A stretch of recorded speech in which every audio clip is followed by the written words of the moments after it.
지난 주일까지 저는 성령의 은사에 관해서 좀 말씀을 드렸습니다. 오늘은 성령의 열매에 관해서 좀 이야기를 드리고자 합니다. 내 안의 기적, 성령의 열매라는 제목으로 주의 말씀의 은혜를 나누고자 합니다. 여러분은 기적하면요, 뭐가 떠오르시나요? 기적, 그렇게 하면. 홍해. 그렇죠. 네. 불가사의한 일들, 그렇죠? 네. 우리가 보통 기적 그러면 의사도 포기했던 그 어떤 불치병이 낫는다거나, 혹은 아까 말한 것처럼 바다가 갈라진다거나, 마른 하늘에 갑자기 비가 내린다거나, 그런 과학적으로 설명하기 어려운 그런 신기한 현상이 일어났을 때, 기이한 현상이 일어났을 때 우리는 그것을 기적이다. 그렇게 말을 합니다.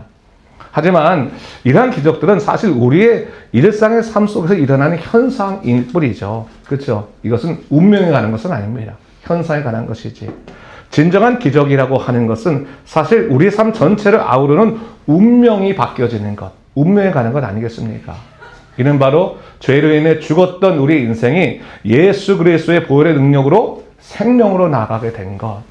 내 안에 성령의 임재하심으로 완전히 메말라 죽었던 나의 영이 되살아나 내 안에 성령의 은사와 열매가 맺히게 되는 것.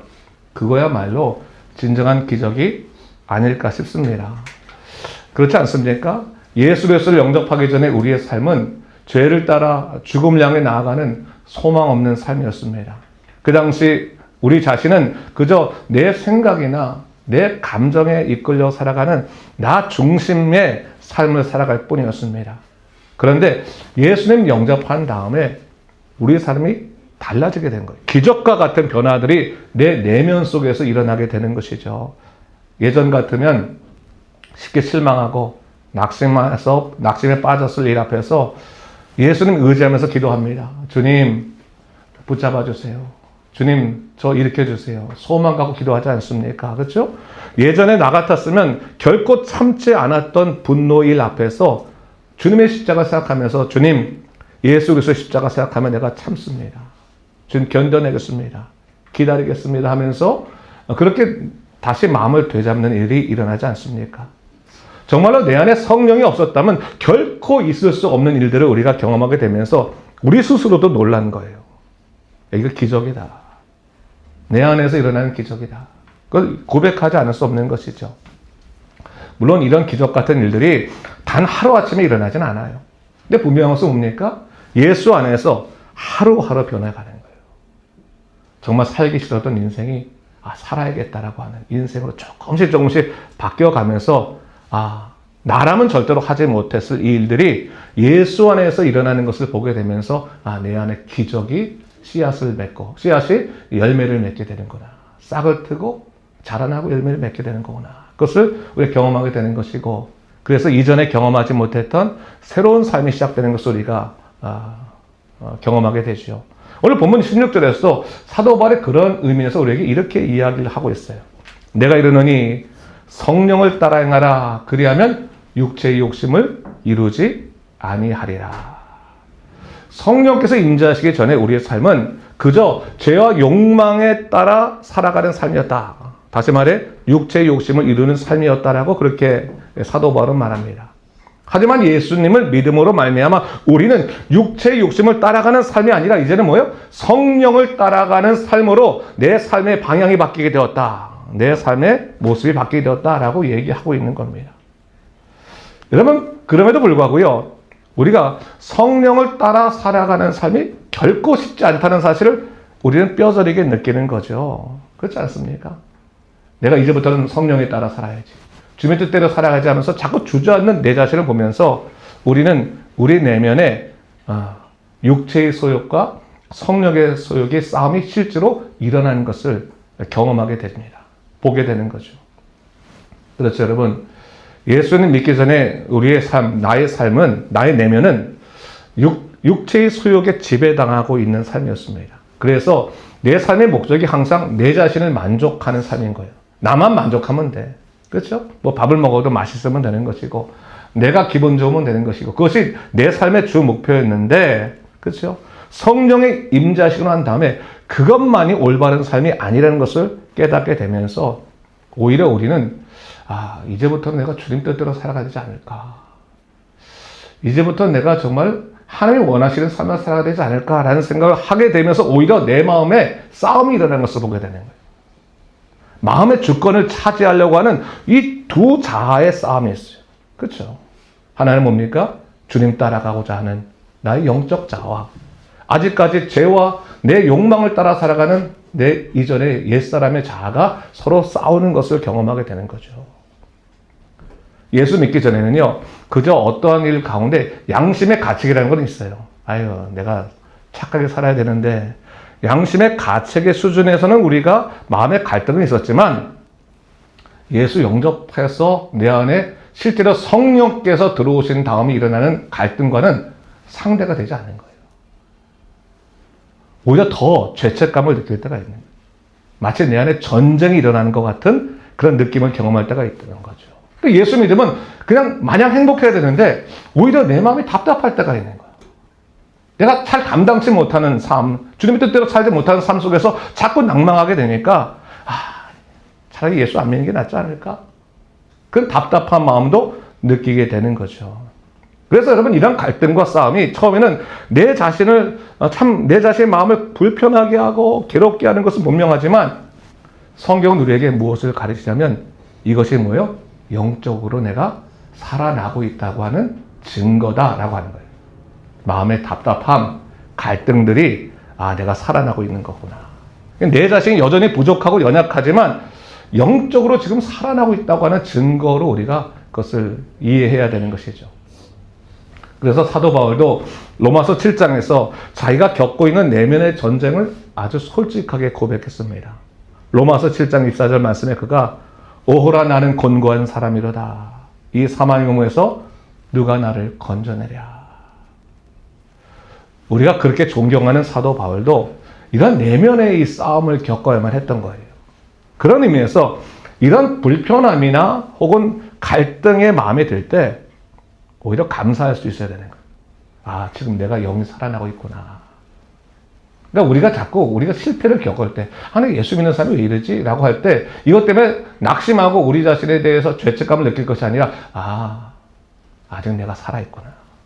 내 영이 살아나고 있구나. 감사하자. 주님 감사합니다.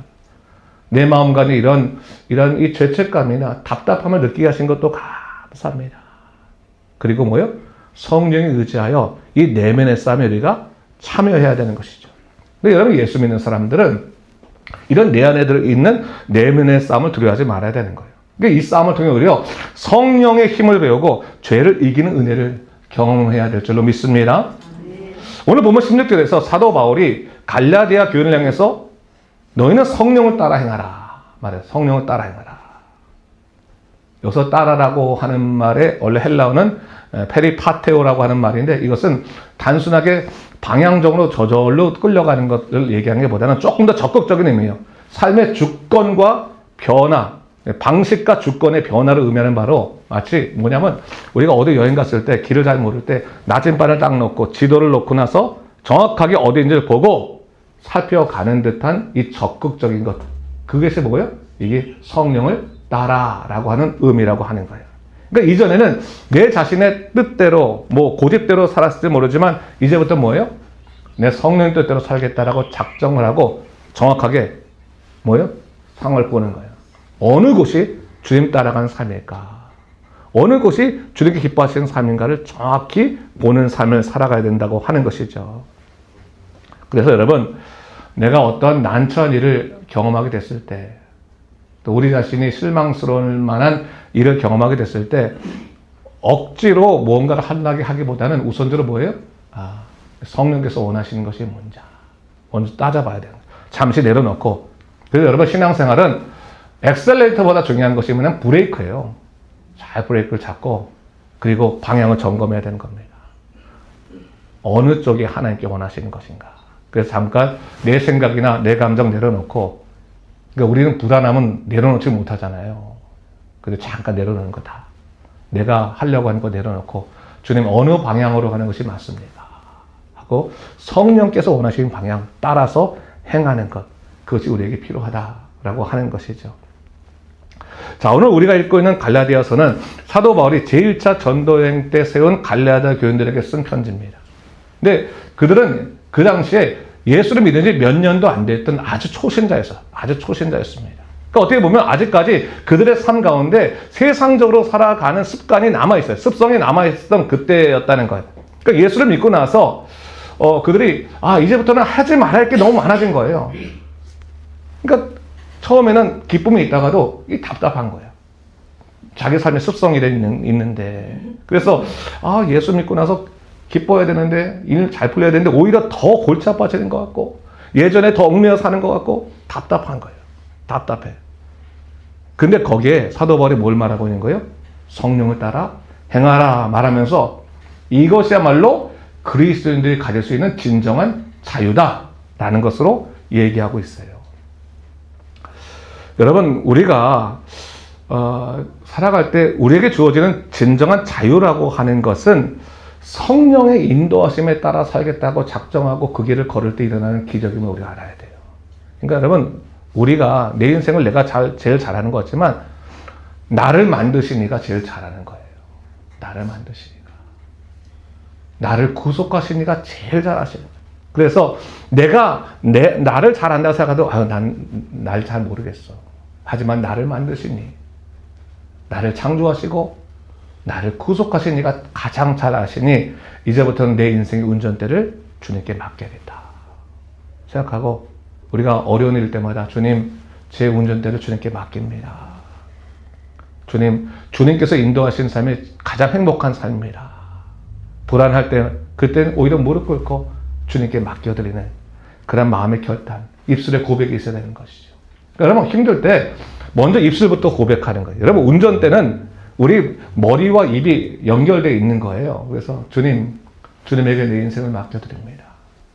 주님만이 나의 모든 것 되십니다. 고백할 때 성령께서 네가 지금 나한테 운전대를 바꿔달라고 하는 얘기구나. 내가 바꿔주마. 그 인도하신다고 하는 것이죠. 저는 오늘 여러분들에게 이와 연결해서 성령의 열매에 관해서 좀 말씀드리고 싶은데, 우리가 성령의 열매를 이야기할 때 가장 먼저 기억해야 될 전제라는 것이 있어요. 전제. 이는 좋은 열매는 어디서 비롯된다고요? 좋은 나무에서부터 비롯된다. 이게 전제입니다. 전제. 그러니까 요한복음 15장을 보게 되면 예수님께서 포도나무와 가지 비유를 말씀하시는데, 주님께서 요한복음 15장 4절부터 5절 말씀에 이렇게 말씀하십니다. 내 안에 거하라. 나도 너희 안에 거하리라. 가지가 포도나무에 붙어있지 아니하면 스스로 열매를 맺을 수 없음 같이 너희도 내 안에 있지 아니하면 그러하리라. 나는 포도나무요 너희는 가지라. 그가 내 안에, 내가 그 안에 거하면 사람이 열매를 많이 맺나니 나를 떠나서는 너희가 아무것도 할 수 없습니다. 자, 좋은 열매는 뭐예요? 좋은 나무에 붙어 있기만 하면 저절로 맺혀지는 것이다. 그것을 우선적으로 얘기하는 거죠. 그러니까 우리가 참 포도나무 열매를 맺고 싶다면 뭐예요? 참 포도나무에 붙어 있어야 되는 거예요. 그게 기본이라고 하는 거예요. 그러니까 가지가 나무에 잘 붙어 있기만 하면 거기에 뭐예요? 생명을 공급받고 때가 되면 아름답고 풍성한 열매가 맺힌다라고 하는 것을 얘기하고 있는 것이죠. 그러니까 여러분, 우리가 우리 자신의 어떤 노력이나 여러 가지 행위를 통해서 성령의 열매가 맺어지는 것이 아니에요. 어떤 도덕적인 수양을 통해서 성령의 열매가 맺혀지는 것이 아니에요. 성령의 열매라고 하는 것은 내가 예수 그리스도께 꼭 붙어 있으면 때가 되면 자연스럽게 열리는 것이라고 하는 것이죠. 그러니까 오늘 본문에서 사도 바울은 우리 마음에서 일어나는 육체의 일과 성령의 열매를 나란히 제시하고 있어요. 나란히. 그러면서 육체의 일에 대해서 15가지로 나열하지 않습니까? 뭐요? 음행, 더러운 것, 호색, 우상숭배, 주술, 원수 맺는 것, 분쟁과 시기와 분냄과 당짓는 것, 분열과 이단과 투기와 술취함과 방탕함, 이런 걸 얘기하고 있는데 이것들이 다 자기 파괴적이고 자기 중심적인 것임을 이야기하고 계세요. 근데 여러분, 이런 열매가 맺힐 수 있단 말이죠. 아니, 교회를 다니는데 이런 열매가 맺혀. 그럼 중요한 건 뭐예요? 이 사람이 지금 포도나무에, 예수인 포도나무에 붙어있지 않고 있다는 거예요. 몸만 교회에 와 있는 거지, 이런 세상적인 열매가 맺게 되면 내가 지금 포도나무인 예수님께 붙어있는 것이 아니구나. 먼저 생각해야 돼요. 결국 이것이 뭐예요? 결국 우리가 예수님에게 붙어있지 않음을 스스로 증명해내는 꼴이 된다고 하는 것이죠. 또 어떻게 됩니까? 마음의 근원을 바꿔야 되는 거예요. 예수님께 붙어있고 싶습니다. 예수님이 나의 생명의 근원이십니다. 자꾸 주님을 생각하는 거예요. 주님을 생각하는 거예요. 여러분, 우리가 나무에 붙어있는 방법은 다른 게 아니에요. 생각으로 붙어있는 거예요. 매 순간 주님은 어떤 생각을 하실까? 주님께서 뭘 원하실까? 끊임없이 그것을 생각하면서 자꾸 우리의 시간에 예수님을 생각하는 그 시간을 자꾸 늘려가는 것이 뭐예요? 가지에 제대로 붙어 있는 거예요. 나무에 제대로 붙어 있는 거라는 거예요. 그러니까 뭘 판단할 때 주님이 원하시는 것이 뭘까? 제가 첼레에 있을 때 우리 한 노 권사님이 계시는데 그 권사님은 매 순간이 예수님에게 묻는 거예요. 매 순간. 그러니까 저는 그분 보면서 저 정도까지 물어볼 필요가 있을까 생각이 드는데 뭐 예를 들어서 시장 가서 이 콩나물 오른쪽 거 살까요? 왼쪽 거 살까요? 그렇잖아요. 뭐 너무 사소한 것까지 물어서 내가 저렇게 사소한 것까지 물을 필요가 있을까라고 했는데 저는 그분을 보니까 그렇게 사소한 것을 묻는 사람들이 진짜 어려웠을 때 주님께 매달릴 수 있더라고요. 습관인 거, 습관. 매 순간마다 붙어 있어야 되는 거죠. 오늘 사도 바울이 바로 그것을 얘기하는 거예요. 너희가 예수님께 붙어 있으면 성령의 열매가 맺혀지는데 오늘 본문에 보니까 9가지 성령의 열매에 관해서 얘기하고 있어요. 근데 원문을 보니까 성령의 열매가 9가지임에도 불구하고 그 열매에 대해서 열매들이라고 하는 복수를 얘기하지 않고 사실 헬라 원문에는 뭐예요? 단수로 얘기하고 있어요. 단수. 그러니까 9가지를 할 때도 이게 하나씩 9가지의 성품이 아니라 뭐예요? 이게 하나라는 거 하나. 다 하나다. 하나다. 하나라고 하는 건 뭡니까? 모든 것이 유기적이고 연결이 되어 있다. 과정 가운데 있는 것이다라는 것을 얘기하는 거죠. 그렇게 가만히 보니까 이걸 가만히 연구해 보니까 이 내면에 일어난 성령의 9가지 열매의 기적은 3가지 관계적인 측면에서 벌어지는 것을 보게 돼요. 그래서 첫 번째는 뭐예요? 하나님과 나와의 관계. 두 번째는 다른 사람들과의 관계. 세 번째는 내 자신과의 관계. 이 관계에서 열매가 9가지로 펴지게 되는데 그 첫 번째 기적이 뭐라고요? 하나님과 관계에서 맺혀지는 내면의 기적으로 사도 바울은 그것을 사랑과 희락과 화평이라 이게 말하는 것을 보게 돼요. 첫 번째 뭐라고요? 사랑, 희락, 화평이다. 근데 여기서 사랑이라고 할 때 첫 번째가 사랑이지 않습니까? 사랑이랄 때 단어 쓰는 게 뭐냐면 아가페예요. 아가페. 제가 이전에 한번 설교 때 얘기했지만 필레오라는 사랑은 인간이 할 수 있는 사랑을 말하는 거죠. 그렇죠? 근데 아가페는 뭐예요? 하나님만이 하실 수 있는 그런 사랑, 무조건적인 사랑을 말하는 거예요. 그러니까 성령이 주신 열매는 너가 이제부터는 다른 사람 품어내야 된다라고 하는 그런 윤리적인 차원에서의 사랑을 말하는 게 아니라는 거예요. 성령 열매의 첫 번째 뭐예요? 아가페의 사랑. 그 뭐예요? 우리가 하나님을 사랑하게 된다라는 것을 얘기해요.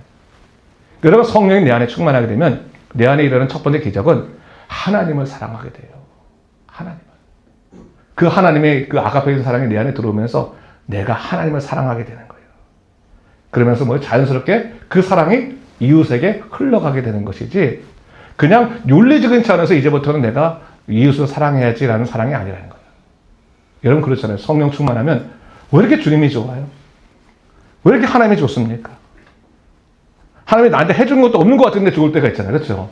내가 여전히 일이 안 풀려. 여전히 여러 가지 어려움이 있어. 그럼에도 불구하고 주님이 너무나 좋은 거예요. 고백할 때 주님 사랑합니다. 고백하면 왜 이렇게 내 마음이 안정감이 있고 기쁨이 있습니까? 바로 그것을 얘기하는 거예요. 고린도전서 13장에 보면 사랑은 오래 참고 사랑은 온유하며 시기하지 아니하며 사랑은 자랑하지 아니하며 교만하지 아니하며 말하고 있는데 여기서의 사랑도 아가페잖아요. 사실 이거는 인간적인 사랑으로 인간적인 힘으로 될 수 있는 것이 아니에요. 그런데 뭐예요? 하나님을 사랑함으로 인해서 내 안에 기적이 일어나기 시작하는 거예요. 기적이. 하나님을 사랑했더니 아니 내가 자꾸 오래 참아지네. 온유하게 되네. 시기하지 않게 되네. 나를 바꿔가시는 것을 경험하게 되는 거죠. 주님 사랑하면서. 그러면서 뭐예요? 하나님을 사랑하니까 내 마음에 세상과 비교해서는 참 기쁨, 희락이 일어나기 시작하는 거죠. 여러분, 주님 사랑하게 되면요, 우리 마음 속에 상을 뛰어넘는 내면의 기쁨이 시작되는 거예요. 주님 사랑하니까 내 마음에 기쁨이 있는 거예요. 기쁨이 있어야 어떤 이유가 있어서 기쁜 것이 아니라 이유도 없는데 괜히 좋아. 은혜 받고 나면 그냥 좋아. 그냥 기뻐. 그렇지 않습니까? 왜 그렇습니까? 느헤미야 8장 10절 말씀에 이런 말씀이 있어요. 여호와로 인하여 기뻐하는 것이 너희의 힘이라. 우리의 힘은 어디서 나와요? 여호와를 기뻐하는 것. 하나님을 기뻐하는 것이 힘인 줄 믿습니다. 그러니까 하나님을 이런 기뻐하면 내 마음이 희락과 화평이 생겨요. 그러면서 뭐예요? 여기서 화평이라고 말이 나오죠? 이 평화, 내 마음이 일어나는 평화, 화평의 열매가 맺어지는데 여기서는 에이레네라고 하는 말로 사용돼요. 에이레네. 에이레네라고 하는 화평이란 말은 어떤 인간적인 말하는 그런 화평을 말하는 것이 아니에요. 이 에이레네가 구약으로 그대로 가면 어떤 말이냐면 샬롬이란 말이에요. 샬롬. 샬롬이란 말인데 이 샬롬은 뭡니까? 전쟁 속에서 하나님이 나와 함께 하시기 때문에 느낄 수 있는 평화의 마음들, 안정의 마음을 샬롬이라고 말하는 거예요. 막 뒤집어질 것 같아요. 막 바깥에는. 난리가 났어. 그런데 내가 예수님 믿고 주님 믿고 살아가니까 내 마음 가운데 하나님이 함께 하시니 나는 문제 없어. 어린 아기가요, 전쟁통에 가면 뭐 난리가 나잖아요. 밖에서 폭탄이 난리가 나잖아요. 근데 어린 아기는 엄마 젖을 먹고 있으면, 엄마 품에서 젖을 먹고 있으면 새근 그냥 좋아하면서 엄마 젖 먹으면서 자지 않습니까? 그렇지 않습니까? 그런 모습이 사실 샬롬이거든요. 에이레네도 마찬가지. 우리가 성령에 충만하게 되면 내 마음의 평화라고 하는 것이 어떠한 이 상황적인 평화가 아니라 하나님이 나의 주님이 되신다는 한 가지 사실만으로 내 마음이 평화가 임하기 시작하는 거예요. 그게 뭐예요? 열매라는 거예요. 그러니까 내 마음에 주님 사랑하면서 기쁨이 일어나고 기쁨이 일어나면서 자연스럽게 평화의 마음들, 안정의 마음이 시작되는 것, 평정심이 일어나는 것, 이것이 바로 성령의 열매다라고 하는 것을 얘기하는 거죠. 그런 하나님과 관계 속에서의 이 놀라운 열매들이 일어나기 시작하면 그 다음부터는 뭐예요? 자연스럽게 다른 사람들과의 관계도 바뀌어지게 되는 거죠. 두 번째 기적이라고 하는 것은 다른 사람들과 관계 속에서 일어나는 기적인데 오늘 본문에서 뭘 얘기하고 있냐면 오래 참음과 자비와 양선이다. 이 얘기하고 있어요. 두 번째 기적 뭐예요? 오래 참음과 자비와 양선이다. 오래 참음이라고 하는 것은 타인의 실수와 부족함을 너그러이 용납하고 인내하는 능력을 말하는 거죠. 그러니까 쉽게 분노하지 않고 상대방을 좀 기다려줄 수 있는 마음이, 이것이 바로 오래 참음의 마음이에요. 그러니까 우리가 종종 있다 보면 야, 난 저 사람 때문에 미치겠어. 난 저 못 살겠다라고 하지만 하나님의 사랑이 임하게 돼서 내 마음의 평화가 임하게 되면 그 다음 뭐예요? 좀 너그러워지는 거예요. 너그러워지는 거예요. 그러니까 여러분, 성령의 열매가 맺히면 너그러워진다는 것이 잊지 말아야 돼요. 너그러워진다. 왜 너그러워지는 거예요? 하나님이 하실 수 있다는 것을 믿기 때문에. 내가 안 해도 주님께서 모든 것을 아시고 있다고 하는 신뢰감 때문에 너그러워질 수 있다고 하는 것이죠. 그래서 여러분, 우리 신앙생활 잘하자고 하는 것은 다른 게 아니에요. 신앙생활 잘하게 되면 주님 사랑하잖아요. 주님 사랑하면 내 삶의 다른 부분이 저절로 변화되기 시작하는데, 가장 큰 변화 중에 하나는 뭐냐면 다른 사람들에 대해서 좀 참아줄 수 있는 마음이 생기는 거예요. 참지 못한 마음이 있으면 기도하면 또 참게 되는 거예요. 하나님 좀 참아지게 해주십시오. 또 하나님께서, 그래서 우리가 이런 경우 있잖아요. 어떤 사람이 좀 미워서 정말 기도할 때도 하나님께 내가 좀 저 사람 좀 어떻게 해달라고, 골탕 좀 먹여달라고 기도할 때가 있잖아요. 솔직히. 저만 그래요? 여러분도 그럴 때 있잖아요. 그렇죠? 근데 이상하게 남이 싫어서 기도하기 시작한데 기도하다가 내가 용서하는 이 고백이 나와요. 저 사람도 불쌍한 사람이죠 하면서 그렇게 얘기하는 마음이 나오죠. 그러니까 여러분, 이 오래 참은 마음이 결국 뭡니까? 자비의 마음으로 바뀌어지게 되는 거예요. 자비의 마음. 에베소서 4장 32절 말씀에 서로 친절하며 불쌍히 여기며 서로 용서하기를 하나님이 그리스도 안에서 너희를 용서하신 것 같이 하라라고 말했는데, 이것이 뭡니까? 내 안에 성령의 충만해서 열매를 맺기 시작하면 그 다음부터 뭡니까? 저 사람 불쌍한 사람이구나. 그냥 우리가 이 악물고 참는 것이 아니라 잘 몰라서 그런 것이지. 예수님도 그러셨잖아요. 십자가 위에서. 저들이 몰라서 그런 거라고. 잘 몰라서. 불쌍하게 여기고 하게 되는 그런 자비의 마음들, 그렇죠? 긍휼히 여기는 마음들이 생기게 되는 거예요. 그렇게 되면 그 다음부터는 보면 우리 행동이 적극적으로 남을 돕게 돼요.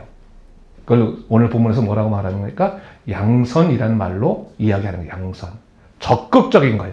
그러니까 단순히 착한 것이 양선이 아니라 양선이라는 것은 뭐냐면 이제 내가 그러면 하나님의 마음으로 좀 도와줘야겠다.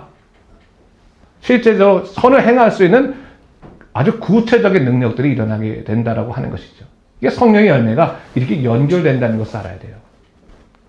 마지막으로 이 성령이면은 결국 내 자신과의 관계 속에도 내가 어떠한 사람인지에 대한 분명한 인식을 갖게 하는데 그 세 가지로 뭐라고 표현하면 충성과 온유와 절제다라고 하는 것을 얘기해요. 헬라어로 피스티스라고 말하는 충성이라고 하는 것은 하나님 앞에서 내가 신실하고 믿을 만한 존재가 되어 간다고 하는 것을 스스로 인지하는 거예요. 여러분 성령 충만하면 하나님 내가 주님 사랑하는 거 아시죠? 전 주님을 위해서 살겠습니다. 주님 저를 도와주세요 하면서 스스로 내가 하나님을 향해서 신실한 종이 되었다고 하는 종의 의식을 갖게 되는 거예요. 난 주님 떠나지 않고 주님 뜻대로 살고 싶습니다. 끝까지 주님 붙들며 살아가도록 인도해 주십시오라고 하는 피스티스, 충성된 존재가 되어 간다는 것을 얘기하는 것이죠. 그래서 여러분 잠언 3장 5절 6절 말씀에 이런 말씀이 있어요. 너는 마음을 다하여 여호와를 신뢰하고 내 명철을 의지하지 마라. 너는 범사에 그를 인정하라. 그리하면 내 길을 지도하시리라. 아멘. 그렇잖아요. 여러분 우리 스스로가 우리의 명철은 의지할 수 없어. 그러나 범사의 주님을 인정하게 되면 하나님이 나를 지도하신다는 것을 내가 경험하게 되고 그 다음부터는 뭐예요? 내 안에 충성의 삶을 살아가게 되는데 이 충성의 삶을 살아가게 되는 삶의 특징 중에 하나가 뭐냐면 하나님의 말씀에 자기를 길들이는 삶을 살아가게 돼요. 이것을 뭐라고 말합니까? 온유라고 말해요. 온유. 그러니까 제가 온유라는 것은 설명을 종종 했어요. 프라우테스라고 하는 온유라고 하는 것은 그냥 자기 성품이나 뭐 그런 것이 뭐 착하고 이렇게 차분한 게 이게 온유가 아니라 뭐예요? 하나님 말씀에 자기를 굴복시키는 것을 말하는 거예요. 그러니까 모세가 얼마나 다혈질입니까? 그러나 이 사람 모세는 세상에 어떤 사람보다 온유하다고 주님께서 말씀하신 것은 다른 말이 아니라 모세는 하나님 말씀에 자기를 굴복시킬 수 있는 사람이었다라고 하는 것을 얘기하는 거거든요. 그러니까 여러분 우리가 성령의 열매가 맺혀지면 주의 말씀에 나를 굴복시킬 수 있는 내가 힘이 생기는 거예요. 주님, 내가 주님께서 말씀하시니까 안 하겠습니다. 나를 굴복시키는 거죠. 그게 온유예요, 온유. 나를 굴복시키면서 자꾸 나를 바꿔가는 삶을 살아가게 되는 거죠. 근데 여러분, 누가 그런 삶을 제일 잘 사셨어요? 우리 예수님이 가장 잘 사셨죠. 그래서 여러분, 마태복음 11장 29절에 이렇게 말씀하시잖아요. 같이 한번 읽어볼까요? 시작. 나는 마음이 온유하고 겸손하니 나의 멍에를 메고 내게 배우라. 그리하면 너희 마음이 쉼을 얻으리니. 예수님도 참 어렵고 힘들었지만 하나님의 뜻에 굴복하셨어요. 자기가 굴복시켰단 말이죠. 그 온유한 삶을 사셨단 말이죠. 그 온유한 삶을 사시고 난 다음에 우리에게 얘기하는 거 뭡니까? 너희는 나에게 배워봐. 그 온유한 삶을 나에게 배우면 너희 마음에 진정한 쉼이 있게 될 것이다. 라고 말씀하시는 거예요. 이런 왜 우리가 잘 못 쉴까요? 왜 자꾸 우리 마음에 불안이 있을까요? 온유하지 못해서 그래요. 다른 말은 뭡니까? 말씀에 굴복당하지 않아요. 하나님의 뜻에 굴복당하지 않아요. 굴복당하면 쉼을 얻게 돼요. 그러니까 우리가 굴복당하지 않는 이유는 사실은 간단하죠. 두려움 때문에 그렇잖아요. 두려움 때문에. 이거 지금 안 하면 큰일 날 것 같고 죽을 것 같은 마음 때문에 미칠 것 같은 마음 때문에 굴복당하지 않는 거잖아요. 근데 내가 주님 원하지 않으시는 거라면 굴복당하겠습니다. 딱 내려놓고 굴복당했더니 그 다음부터는 내 마음 가운데 쉼이 일어난다. 그리고 마지막으로 참 놀라운 것은 하나님을 사랑함으로 시작됐던 이 아가페의 놀라운 역사가 우리에게 어떻게 마무리됩니까? 절제라고 하는 열매로 마무리되는 것을 보게 됩니다. 여러분 절제라고 하는 것은 다른 것이 아니죠. 거기 뭡니까? 자신의 욕망이나 충동을 성령 안에서 다스릴 수 있는 능력이 생겨나는 거죠. 육체의 소욕에 끌려다니지 않고 성령의 인도하심으로 자기를 통제하게 되는 것이 결국 절제의 능력입니다. 그러니까 성령 충만하면 처음에는 자기를 다스리는 것이 정말로 쉽지 않았는데 나중에는 자기를 다스리기 시작하는 거예요. 자기의 감정도 다스리지만 자기의 충동, 죄에 대한 충동들을 하나둘씩 다스리게 되는 것입니다. 여러분, 그렇다면 이런 성령의 9가지 열매를 두고 봤을 때 우리가 우리가 너무너무 귀한 거지만 다시 원점으로 돌아가서 얘기한다면 이러한 열매가 맺히기 위해서는 뭐라고요? 우리가 예수님에게 붙어 있어야 된다. 성령이 하시는 거예요. 제가 예전에 하윤조 목사님께서 설교 때 이런 말을 하신 걸 들은 적이 있어요. 그러니까 이렇게 얘기하더라고요. 그분이 성령의 열매는 노력해서 만드는 것이 아니라 나무에 붙어 있기만 하면 저절로 맺히는 것입니다. 그러므로 여러분 예수님께 꼭 붙어 있으십시오. 이랬어요. 여러분 붙어 있어야 돼요. 내가 주님께 붙어 있어야지만 열매가 자연스럽게 맺혀지게 되는 거죠. 오늘 많은 교회들이 부흥을 외치면서 여전히 건물을 짓고 사업을 확장시키고 사람만 늘리는데 애를 씁니다. 그러다 보니까 여러분 외적인 성장이 일어나게 되는데 이상하게도 성도 한 사람 한 사람의 성품의 변화가 일어나지 않아요. 성령의 열매가 일어나지 않더라고 하는 것이죠. 여러분 교회 공동체의 진정한 힘은 얼마나 많은 사람이 모여 있는가 있지 않아요. 한 사람 한 사람이 정말로 주 안에서 얼마나 변화되어 가고 있는가. 거기 달려 있는 것이거든요. 그러니까 여러분 우리는 기도할 때 어느 때는 주님 무엇을 해주세요. 무엇을 이뤄주세요라고 기도할 때가 많이 있지만 정말로 우리가 하나님께 구해야 될 것은 주님 주 안에서 내가 변화되길 원합니다. 내가 바뀌어지길 원합니다. 생각해보세요. 여러분 한 가지 예를 들어서 내가 1,000불이 있어야지 뭐 1,000불 너무 작은가? 10,000불 정도 있어야지 산다고 할 때 주님 저한테 10,000불만 주세요. 기도하는 사람이 어느 순간 주님 10,000불이 없어도 살아갈 수 있는 마음의 평화를 주십시오 라고 기도하게 됐다면 그것도 얼마나 놀라운 변화겠습니까? 그렇죠? 그러니까 우리의 마음이 달라져야 되는 거예요. 꼭 있어야 사는 것이 아니라 없어도 살 수 있다는 것을 경험케 하고 능력으로 살아가게 인도하시는 것이 성령의 열매고 역사란 말이죠. 있어야 사는 것은 세상 사람들도 다 할 수 있어요. 근데 없어도 살 수 있는 것은 예수의 사람들이 성령의 능력이 충만하게 거했을 때 임하는 이 내면의 기적이라는 것을 우리가 알아야 되는 거예요. 그래서 오늘 사도 바울이 바로 이런 말씀으로 오늘 이 본문의 성령 열매를 결론 짓는 것을 보게 됩니다. 이것이 바로 갈라디아서 5장 24절 말씀인데 다 같이 우리 크게 한번 읽어봅니다. 시작. 그리스도 예수의 사람들은 육체와 함께 그 정욕과 탐심을 십자가에 못 박았느니라. 아멘. 바로 이거예요. 그러니까 그리스도 예수의 사람들은 어떤 사람들이냐? 그 육체와 함께 정욕과 탐심을 십자가에 못 박은 사람들이다. 그러니까 여러분 우리의 탐심과 정욕을 십자가에 못 박기 시작하면 그 다음부터는 우리한테 자유함의 삶을 살게 되는 거예요. 종의 멍에로 살지 않고 자유함의 삶. 내가 정말로 아파도 혹은 내가 없어도 내가 이루지 못해도 이렇게 내 마음에 평화가 있을 수 있구나. 내 마음에 하나님 나라가 있을 수 있구나. 그 하나님 나라 때문에 기쁨으로 살아갈 수 있는 삶이 바로 성령의 열매로서 우리에게 주어진 삶이고 자기를 불안하게 하지 아니하고 오히려 제어를 잘 다스릴 수 있는 사람으로 살아가게 되는 것. 이것이 바로 내 내면에 일어나는 기적의 역사라고 하는 것을 사도 바울이 이야기하고 있는 것이죠. 자, 그렇다면 여러분 한번 우리를 돌아봅시다. 성령의 역사로 인해서 지금 내 안에 기적이 일어나고 있는데 이것이 지금 진행 중입니까?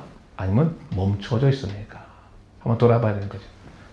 진행 중인데 사랑부터 시작해서 쫙 가고 있는데 잠깐 공사 중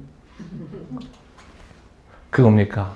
아니면 계속 느리더라도 여전히 진행되고 있는 하나님의 놀라운 약속의 능력입니까? 그 한번 돌아봐야 되는 것이고 우리가 그래서 항상 하나님 내가 내면에 이 기적이 있기 원합니다 라고 하면 다른 것보다 뭐예요? 내 입술의 고백이 언제나 예수님께 향하게 있어야 돼요. 내 눈이 항상 주님을 향해 있어야 되는 거예요. 그러면 이게 멈춰지지 않는 거예요. 주님, 내가 이 24시간 동안 주님 사랑하고 주님 생각하기 원합니다. 자꾸 생각하기 시작하면 성령 열매는 자연스럽게 배어나오게 되는 거예요. 배어나오게 되는 거예요. 반대로 내가 주님을 생각하지 않으면 세상의 열매들이 배어나오기 시작하는 거죠. 그때는 다 경계해야 되는 거죠. 내가 지금 주님을 생각하고 있지 않구나. 주님을 생각하자. 그러면 자연스럽게 우리 이 마음의 방향성이 바뀌어지더라라고 하는 것입니다. 사랑하는 성도 여러분, 이제부터 우리가 이 외부의 기적보다도 내면의 기적을 조금 우리가 추구했으면 좋겠어요. 그래서 세상 사람들은 너 교회 다녔더니 정말 너 축복받았다. 이렇게 많이 돈 벌었니? 이렇게 많이 성공했니? 이런 것들만 생각하지 말고, 그렇죠? 너는 진짜 예수 믿었더니 사람이 달라졌구나. 어떻게 그렇게 힘들었는데도 잘 견뎌낼 수가 있니? 어떻게 그렇게 부족한데도 너의 기쁨을 잃지 아니하고 인생을 잘 걸어갈 수가 있니? 그렇게 좀 바뀌었으면 좋겠어요. 그래서 정말로 예수의 능력으로 살아가는 우리 모두가 되시기를 주님의 이름으로 축원합니다. 아멘.